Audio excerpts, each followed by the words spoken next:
Hello and welcome, I'm Ellie Richardson and you're watching the World Report on NewsX World. We are starting this hour with some breaking news.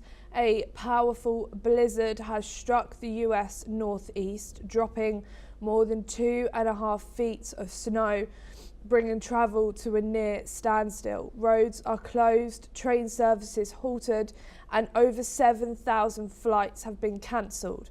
More than 600,000 homes and businesses are without power. Authorities, including New York City Mayor Zohran Mamdani, have urged residents to stay indoors as emergency crews clear streets. Schools are shut, Broadway theatres closed, and the UN complex in Manhattan is also closed. Strong winds have created high snowdrifts, while the National Guard has been deployed to assist in the worst hit areas.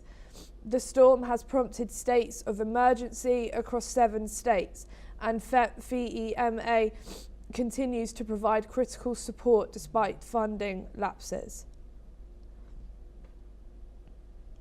And for some more breaking news, members of the US men's ice hockey team returned home on Monday after their historic Olympic gold medal win.